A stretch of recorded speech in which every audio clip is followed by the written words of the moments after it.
Yes, with the New York, I look for a bridge in here where we meet years ago, and we did always want to talk to him because we think it's a very important for us, you know, this Kemetic understanding, Kemetic knowledge.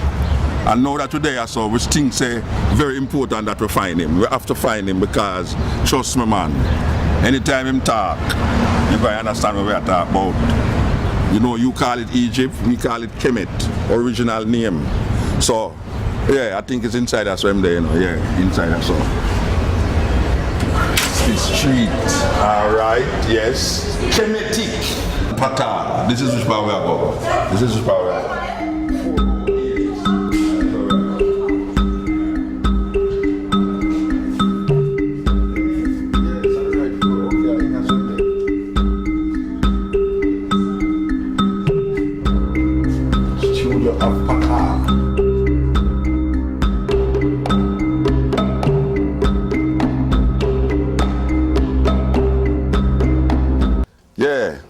We are here in the house of Pata. I must say, this is a brethren that I'm trying to link up with for years. After meeting him in Kingston, having him on my radio program, wanted to really get in contact with him again. And this is the opportunity now. This is a man who has spent his life in the Kemetic consciousness, the Kemetic way. And for those of you who don't know what Kemet is, trust me, you're going to know after we done talk tonight.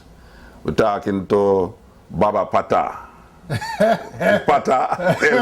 I don't have to pronounce it. I got so many names, but Heru Ankh Ra Semahj Sepeta. A lot of people call me. No, I have to say it, Heru Ankh Ra Semahj Sepeta. Sepeta. Sepeta is a title that I got after 30 years in the craft of making the sacred joyery. You know what they call jewelry now? Yeah. And because in the ancient days, the craftsmen and the craftswomen were all dedicated to Pata. That's the creative principle. Okay. You see? Okay. And you have spent all your life, or most of your life, into this. Precisely. This way. Why? Well, when I was a boy, my father told me that I had a special mission, a special reason for being born. Mm. And he was a Christian minister who was a follower of Marcus Garvey. Mm-hmm. And he said that he knew some things about our history as an African people that if he started to talk about it in the church, they'll throw him out. Okay. So he told me that I must study everything I can about the Nile Valley culture, mm-hmm. and when I grow up, I must teach it to the people. So he gave me a password. He said, remember this word, Tut Ankh Amen. Okay, the great. And when I heard that name, I started to tremble. Mm. I must have been about 7 to 8 years old, mm-hmm. when he told me that.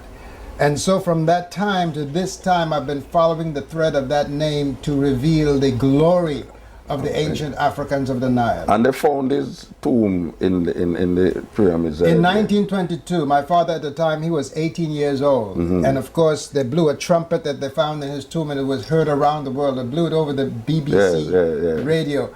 And he was very impressed by this. And he say, and Marcus Garvey himself said that we come from the Nile, from something great which we must resurrect. Yeah. That was a quote from Marcus Garvey. But of course, during his time, you know, I guess they couldn't go too much into that because our people were not ready for that. to deal with it. All right, we can ask you a question. We could say Tut, right? Yes. If Tut was such a young pharaoh, we call him pharaoh, why is he so important to the whole Kemetic region? Well, because his resting place is the one that was found virtually intact. You know, there is more history found in his tomb to be able to connect many things historically, you know, that you don't find in any of the other tombs. Like for instance, you would see that they have life-size statues of him, pictures of him that show what he looked like in real life. And later on in the program, I'm going to show you how modern-day cultural pirates are trying to deny that he was an African. Okay, yeah, but well, they usually say that Egypt is not in Africa. That's what they say. Well, as a matter of fact, they're right in this way. Yeah, Egypt is a foreign word. yes, yeah, that's what the invaders gave it. That's what the invaders gave it. The Greeks call it Aiguputus because they could not pronounce the name of a town in the delta known as Het Ka or House of the Soul of Ptah. Yeah. So Het Ka became Aiguputus to the Greeks, and later was bastardized in English as Egypt. Okay. But the essential consonants of the sound still remain. You see, Kapata, Jipit. You see, but we say, well, they tried to jip us. Yeah. So what's the meaning of Kemet? Kemet means the black land. The black land. Yes. Okay. Yeah, Kemet knew the black land, black for the soil and the people. Of course, they like to deny that the people had the same color as the soil. Yes. But it refers to the black land. Another name for the land was Tameri, which means the twice beloved land. You see, and that was the northeastern section of the whole nation known as Semahj or we, the united two lands, upper and lower. So they say in modern day, they say upper and lower Egypt. Yes. But no, it's what we call Kenset with Kemet. Kenset is what they call Nubia, Kenset, Kush, and Kemet. The 3 Ks. Yes. That's the real KKK. Serious thing, yeah. You know, KKK. yeah. Kemet, what they now call Egypt. Kenset, which is now called Nubia or Sudan. And Kush. And Kush, which is the proper name for the place now called Ethiopia in the Greek vernacular, and Abyssinia in the Roman vernacular. But the proper name is Kush. And that appears in the Bible as one of the children of Ham. Of course, King James called us Ham, because we are Hamites, which means they align us with the pig. Pig. I'd say that we're ugly. We have it's a kind of get racist. True. All right. I want you to tell the people them about the different symbols in the Kemetic. Because what happened is that, because we're coming from a Judeo-Christian mindset, a lot of these Kemetic symbols is seen as demonized, is demonized by these Christian mindset. I remember when I had a shop, I used to sell the Ankh, and a sister was wearing an Ankh, and she called me and tell me, say, our boss fire, because she was wearing this symbol around her neck. And to the Christian mindset, and most thing that is Kemetic, they see it as something evil, hedonistic. So we could start out with this symbol, because the people them see having this in their hand might be wondering what it is all about. Explain to the Jamaican people what them seeing here. Well, first of all, this is a word in our ancient language. So when they say symbol, people get scared. This is a word which represents life. Life eternal, everlasting, and self-generating. This here is the womb of the woman. You see, in our legacy we say, in the beginning was the womb. They say in the beginning was a word, but we say the word came from the one who came out of the womb. Of course. So African culture always gives the woman that place of honor. These are the children. The crossbars are the children, our extensions from us. They go where we say go, do what we say do, or supposed to. This here is the man, which shows the responsibility of the man to uphold the children and the whole family. Now they're joined together here at this matrix here to show unity of the family. It also symbolizes the spirit, mind, and matter. It also symbolizes the water that rises up to the clouds, precipitating back on the earth as rain to bring the seed of new life out of the ground. However you look at Ankh, it means life eternal and everlasting. Now, the earlier Christians who had their beginnings in Kush, now called Ethiopia, they adopted the Ankh as the symbol of early Christianity. Because being African, they're always going to give honor to the mother. However, when Rome, which is a patriarchal order, took over Christianity in order to control it, they removed the sacred womb of the woman. Of course, they pay lip service to her as Mary. Well, it's like, let's say the mirror is in the Trinity, it's the ghost now. Mary, the woman become the woman ghost. become the ghost. But you see, in our culture, you have Ast, who's the mother, Asar, the father, and Heru, the holy child. You have a holy mother, holy child, holy father. That's balance. how come the woman becomes a ghost?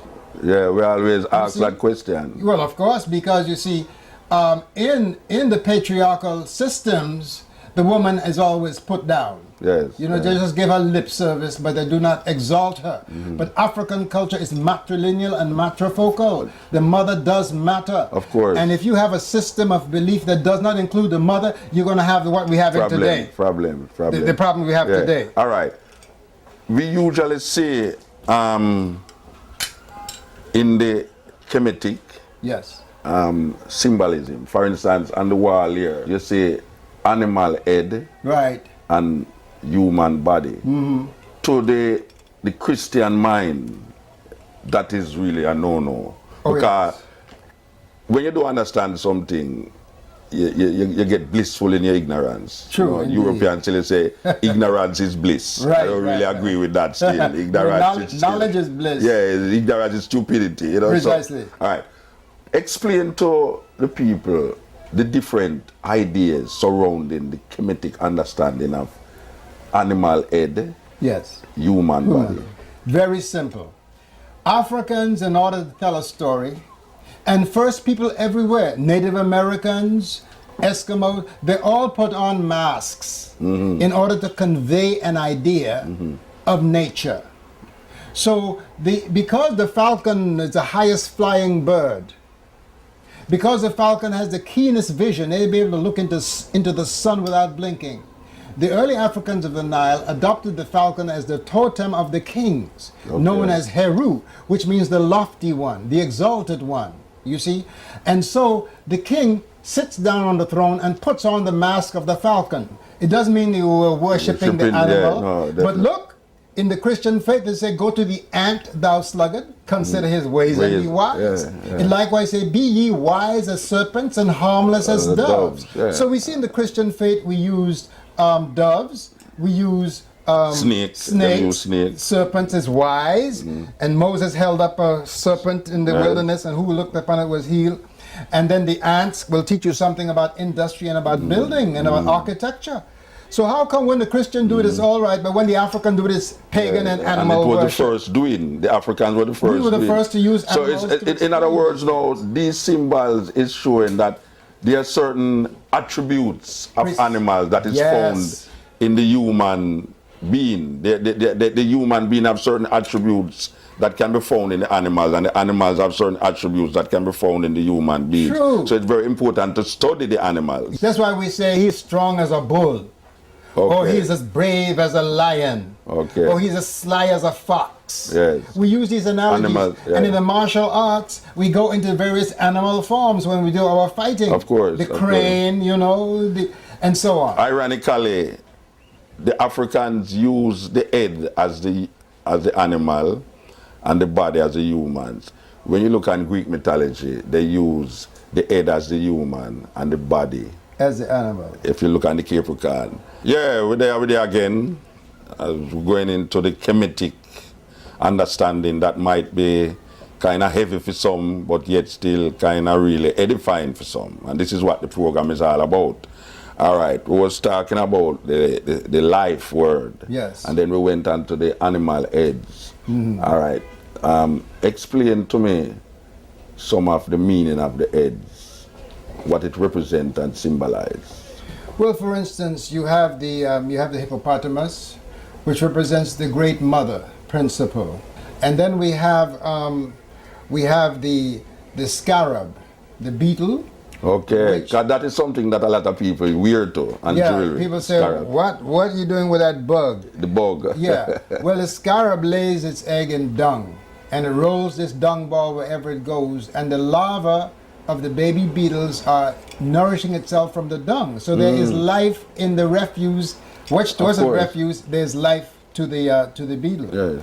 And so when it became later on the symbol of coming into being, of transformation and resurrection. So the ancient ancestors used to put the scarab, either a silver one or gold, over the heart of the sahu, which is now miscalled mummy, to ensure that that person will come into resurrection. When Christianity started, they used to refer to Jesus as the good scarab. Okay. Because Jesus was symbolic of the resurrection principle. Yeah. You see, so the early Christians understood these things because they were educated in Kemet, like most of the prophets. Because maybe it was nearer to precisely to them at that time. Now it gone went to King James now and Europe, so it get further. Yeah, well, you see what happened. We have now religion based upon hatred of the very people who assisted the prophets to get what they got. Yeah. Without Kemet, Abraham and Sarah would have starved, because when their God told them to go to a land I will show you overflowing with milk and honey, well, God must have been asleep at the time, because there was no milk and no honey in Canaan. Yeah. Where did they come? They came down into the bread basket of the then known world, Kemet. Nile Valley, into Kemet, or what they call Egypt now, to Jippas.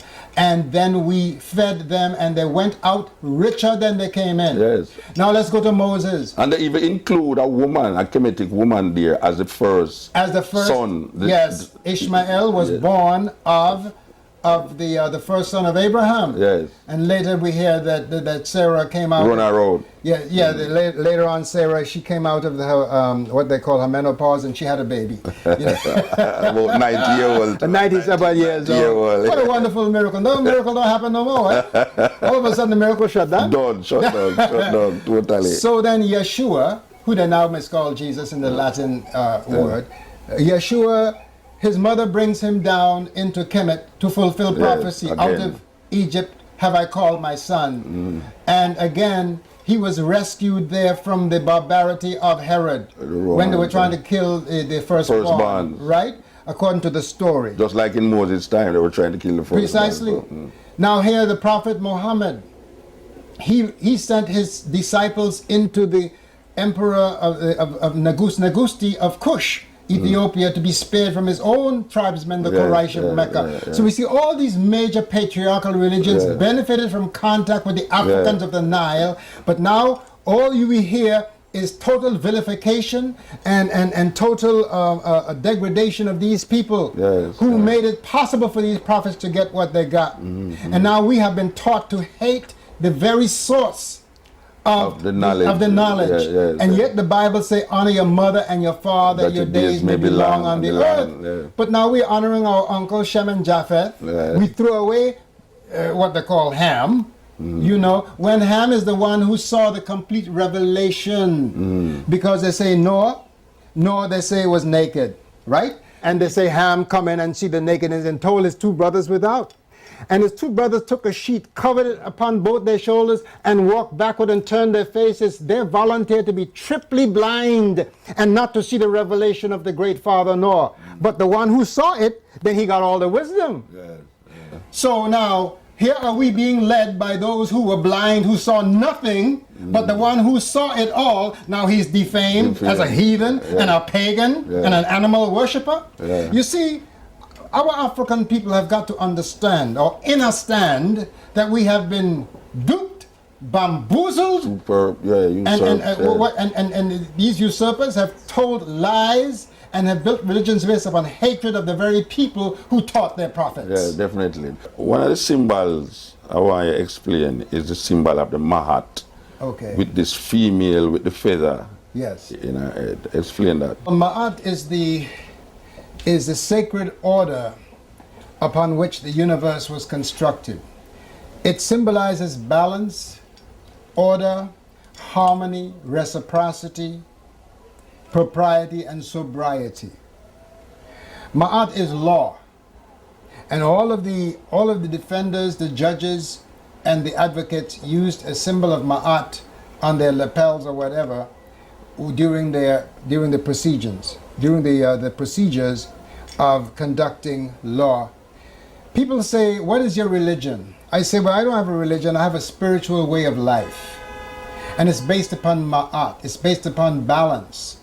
Within our own bodies, we have Ma'at is established between the acid and the alkaline. Since we live in a culture that predominates acidity, where we are eating so much flesh and so much sugar and so much dairy products and so on, these create acidity in the body, which then defeats the alkalinity of the body. So it destroys the balance and creates dis-ease. So then we become out of Ma'at. when we indulge in hatred, when we indulge in jealousy and envy, those are things that we call in our legacy is fit. Is fit makes you a misfit because it's against Ma'at. So it was a spiritual culture based upon righteousness, order, truth. It was based upon Ma'at. And the ostrich feather, a very large feather but it's very light. The idea is that the woman, the feminine principle, became the symbol of that law of Ma'at because of its delicacy and the possibility of going against the law. So the idea was to keep your heart as light as a feather. And that's what it symbolizes. My brother, Pa'u, he wrote the song, keep your heart light as a feather. Never let anger rule, never let depression rule, cause it will only bring regret. Keep your heart center light, keep your heart center light as Ma'at's feather. You see? So those of us who are now reclaiming this culture, we uphold Ma'at, and that's what Martin Luther King was doing. That's what Sojourner Truth was doing, trying to teach people who were acting in a barbaric fashion about forward to the Ma'at. We see even the brother who did the movie Do the Right Thing, Spike Lee. He was speaking of Ma'at, but of course nobody teaches us this in our legacy. People want us to believe that they were the ones who brought us morality, when we taught them everything about morality. We had 42 laws, or 42 oracles of Ma'at. It was from those 42 that Moses took 7 of the 10 of the Mosaic Decalogue. You see in that silly movie they made in Hollywood, they call it so-called 10 Commandments, where we see the hand coming out of the sky writing on a piece of stone. That's nonsense. Yeah. All right, explain the 42. Just go down it quickly. It says, not have I done wrong, not have I stolen. In other words, instead of some command coming from outside of yourself, thou shalt not. Thou shalt not. You internalize it. It was internalized, and therefore we had a society without policemen, because the people were living according to Ma'at. And taking responsibility for them actions. Precisely. Yeah. Do not do murder. You know, now we have Martin Luther, the Protestant reformer, saying you can commit 1,000 murders and as many rapes, but if you just believe, you'll be ushered into the kingdom. That's nonsense. You see, they created grace in order to circumvent Ma'at. Yes, you see, but Lady Grace has got to bow to Lady Ma'at because Ma'at was first. There's this idea in the Ma'at where there's a scale, right? And it is said that in order to balance the negativity, you put the negativity in one side of the scale and you put the feather, the ostrich feather, in one. And if it is not balanced, all right, explain that. Okay, the scale symbolizes the balance of the heart against the feather of truth. The heart symbolizes your will. It symbolizes your intention, you see? So the heart would be weighed against the feather. Okay. So in our legacy, every day is Judgment Day. Okay. Because you're supposed to conduct yourself according to righteousness every day. Not just wait until you die. Sunday. I wait till Sunday. Yeah, and wait till Sunday, and wait till you die and have the priest rush and do the last rites and you're going to be ushered into the pearly gates. Oh no.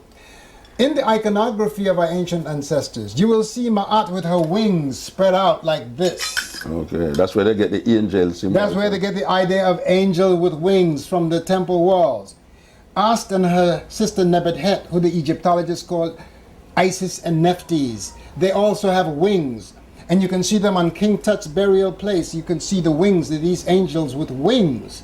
You see, that's where they got the whole idea from. And I think in the book of Isaiah, or is it Jeremiah, it said, "Lo to the land shadowed with wings." The land shadowed with wings is Kemet, because every temple had the wings of Heru Behutet, the falcon with the Ra symbol, the symbol of the sun, above the doorways of the temple. And the idea was that the symbol of Ra, Heru Behutet, was the defense of the temple, spiritual defense to keep away all negative energies from entering the temple. So wings was a very important part of our culture because it symbolizes spiritual ascension, ascension to higher consciousness, you see? And that is where they got these idea of angels with wings. But you know, it's a funny thing because whenever I lecture anywhere in the world, I say, in your patriarchal religions, tell me the name of one female angel. Every time I say that, you can hear a pin drop. Yeah. They can't All get of them is male. every one of them is male, so we understand what's happening today. Yes. Because I don't want to go to heaven with a whole bunch of males. The idea of the all male angels in the patriarchal religious belief, including the idea of the Islam where a man die in the name of martyrdom and he goes into heaven and gets 72 virgins. I remember interviewing a Muslim and he was saying that, yeah, they get 72 virgins. I was asking him, so if a woman tie on a bump on her and go up there, how much man she going to get up there, you know? So you can see the discrepancy in the idea, the male ego pushing out itself in this patriarchal mindset. And when we listen to what I say and listen and knowing what we know about the balance that is necessary, we lose that. Well, you see, in ancient Kemet, if you have, we call them the Neteru, whether they call angel and Christian, we call them Neteru. And there were always, wherever there's a female, there's a male. Of course. You have Amen Ra, you have Mut. You have Ast, or Isis as they call her in the Greek vernacular.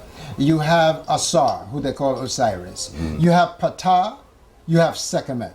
You see, everything is balanced in the ancient African culture. Of course. Now here, you got Gabriel, but he ain't got no Gabriella. You got Michael, he ain't got no Michaela. You got Lucifer, he ain't got no Lucifera. Yeah. So all of these men... And you have God, you don't have no goddess. God ain't got no goddess. Yeah. So you have all these men running a totally male heaven. No wonder it's so unbalanced on earth. And that's at the very crux of the imbalance in the relationship between women and men on earth. Because if man does not see divinity in his woman, then he's going to treat her like a dog. Of course. But if you see that the female is as divine as you are, then it's divinity to divinity. Of course. That you have to do away.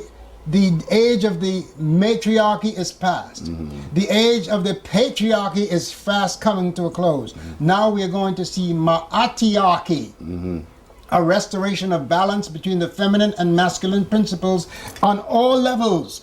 We're seeing it in the government now. You see the ascension of the female rising, because of course man has always believed that he controlled things, but he was tricked in believing that. But now she can come from behind the bush and truly assume her role in balance, and she don't have to hide. In Jamaica, the majority of students at the University of the West Indies is female, and most of the educated is female. So this is the word that have a whole heap of people in problem. This word, Ankh. The Ankh, A-N-K-H, Ankh, life. As you hear the man explain, female, womb, the doorway to heaven. That's right. Children, male, almost like a phallic symbol too. Yes. Penis. Yes. Yes. Putting everything together, you get the balance. We lose that balance. We need to return to the balance. We need to recognize the feminine in the divinity. We get lost in Judeo-Christian and Islam mindset. Why you have the root and you're gone at the branch? We could go to the root, and this is the root.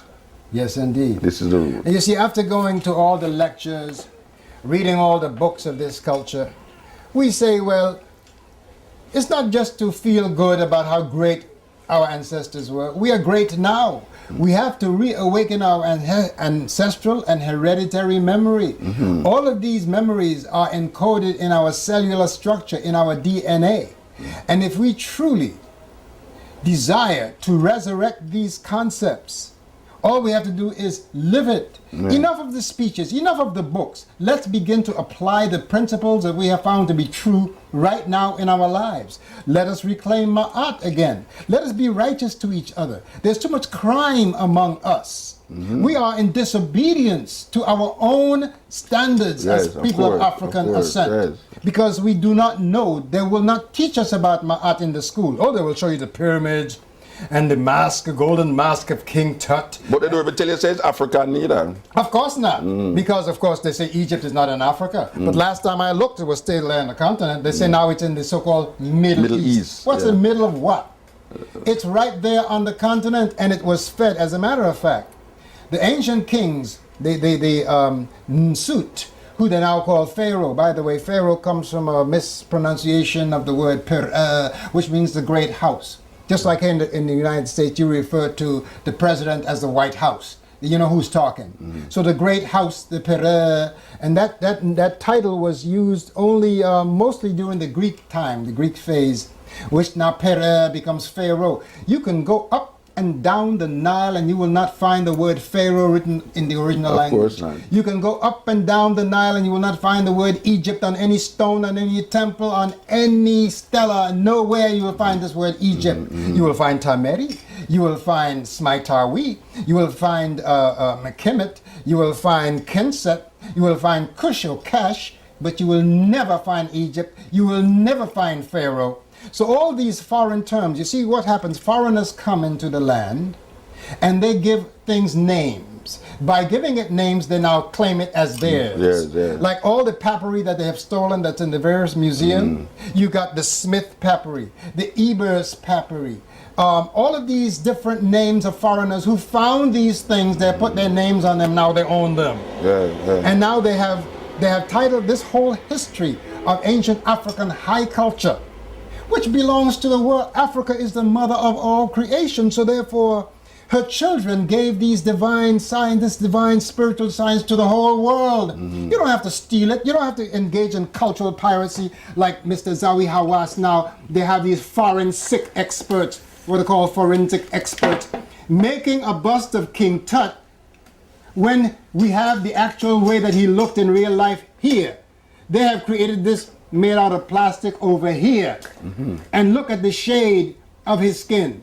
This is cultural piracy at its worst. Now, let's go talk about Ptah.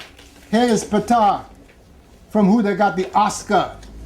I've been hearing that for years now, that the symbol of the Oscar was taken from precisely this symbol here, and without a doubt, it's how it stands. You can recognize that it is. You can find that in the book by Tony Browder.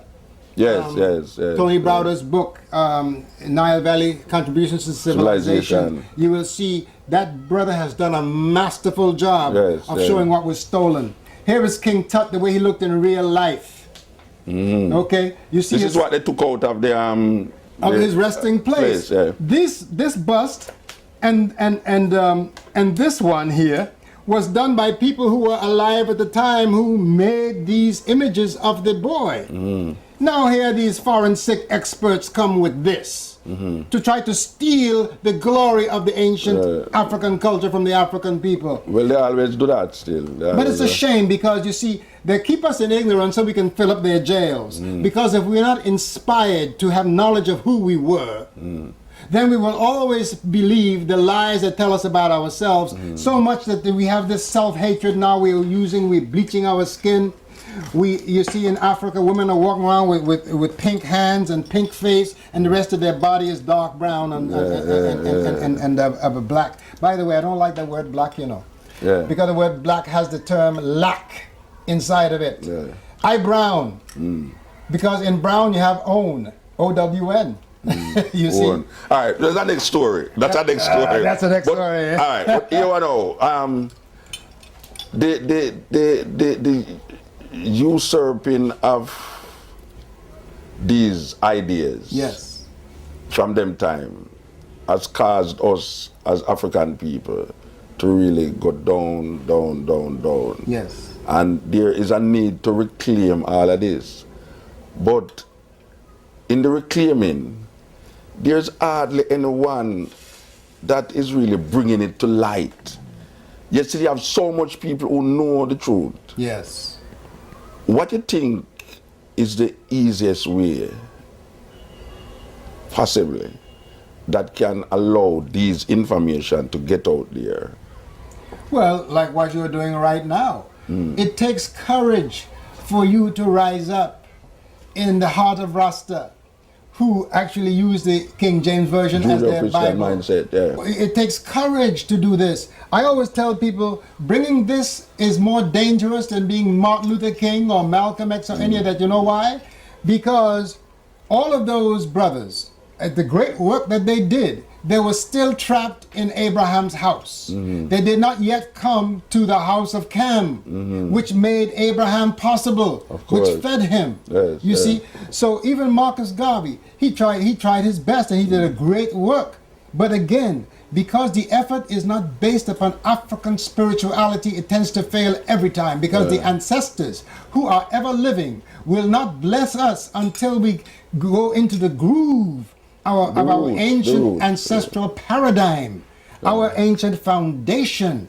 When we tap into that, then we will get the blessings of the ancient ancestors. We'll get the blessings of the Most High. You see, but unless, it's like we are trying to be clones of a clone. Yeah. Well, maybe it's because of the information that has been presented at the time. So you can only go as far as the information allow you to go. So the earlier brethren them who fought, the information at the time was that. So what it is incumbent on us now. Yes. Who is here now, who gather more information. Yes. Because, you know, we have like internet, you know, YouTube, all of these things that is spreading information that we don't really have to go now into some specifically European mind, because we have man like Ben Buchanan. Yes, Dr. You know, Ben. you know, as you say, you have Anthony Broder, you have, you know, a whole heap of scholars that is African. Theophilo Obenga, yeah. Dr. Sheikh Anta Diop. Sheikh Anta Diop, yes, which is very important as a Senegalese scholar that has drawn so a whole heap of things out of the pyramids and make it come to light, you know? Yes, but you see now we are suffering from information indigestion. We read, we gobble like Pac-Man, but we don't put into practice that which we are internalizing, which our eyes are telling us is true. We make a lot of money making lectures about our greatness, but the effort to try to reclaim this culture and relive it and bring it alive, to me, I say, well, I now have some of this knowledge. So how am I going to show that I own this culture? Through the crafts only can I show that I own it, because what is preserved in the museums? It's the art. Of course. The art that lives on, that the people created, gives you a window into their lives. To the culture, So if you say, so I say to my European friends, I say, look, you say you were the ancient Egyptian. Let me see that you have an understanding or understanding of the sacred art. I don't see you doing it. I look at your jewelry up and down and I see a lot of gold, I see a lot of diamond, but I see no meaning. I see no significance. If this was your culture, it would have significance. Of course. And every African cultural expression that is defining the art have a very important, whether spiritual or social or political meaning. And that is what is lacking in European art most of the times. People ask me, why you want all this? Forward. Yeah, we're coming forward to this reasoning here, you know, in the last lap. This look like that take a 10 program to seal it up, you know, but we just say that European art is almost abstract, where we find that in indigenous people, I'm not talking about those African people now, we're talking about most indigenous people, there's no abstract art that is there, because all of it is usable, it's functional. Yes. You know, like I just said now, the jewelry that you make, it's functional. Yes. You know, if you look on even a spoon, you know, if you go into certain African culture, even the spoon where they might eat with, have an artistic carving Carving on it that is symbolic to the nation that is producing it. Precisely. You know, we don't see that in a European art form. The people say, oh, you're a jeweler? I say no. I'm a creator of emblems of culture and You spirituality. left the jewelry to the Jews. I wear, these are wearable meditations on positive principles. That's why you don't get them back. Each one of them I put on is like a prayer of a positive utterance. Yeah. And it shows loyalty to my source, so that I honor my mother and my father, because I want my days to be long. Long on the land. Yes. But I don't want them to be long, because some people just get old but never get wise. No use. I have no use. Precisely. Yeah. I want to be helpful to those that come after. I have great-grandchildren, so I want them to know this legacy. So when I leave this plane and they dig up my art about 3,000 years, they say, oh my gosh, these people found out who they were. Yes, of course. Because they will see that we have continued the legacy through the art. That's the only way we can speak to the future. Well, I tell you, brethren, you see these artwork here that you do in silver here, if I did not know you made it, I would think that it was made in Kemet. Because there's no difference between what I'm wearing here, which comes from Kemet, and this ring, which is Kemetic. There's no difference. And I'm looking on what you have on your hand and your neck, and there's nowhere somebody can say it is not original Kemetic. I tell people, go on the internet.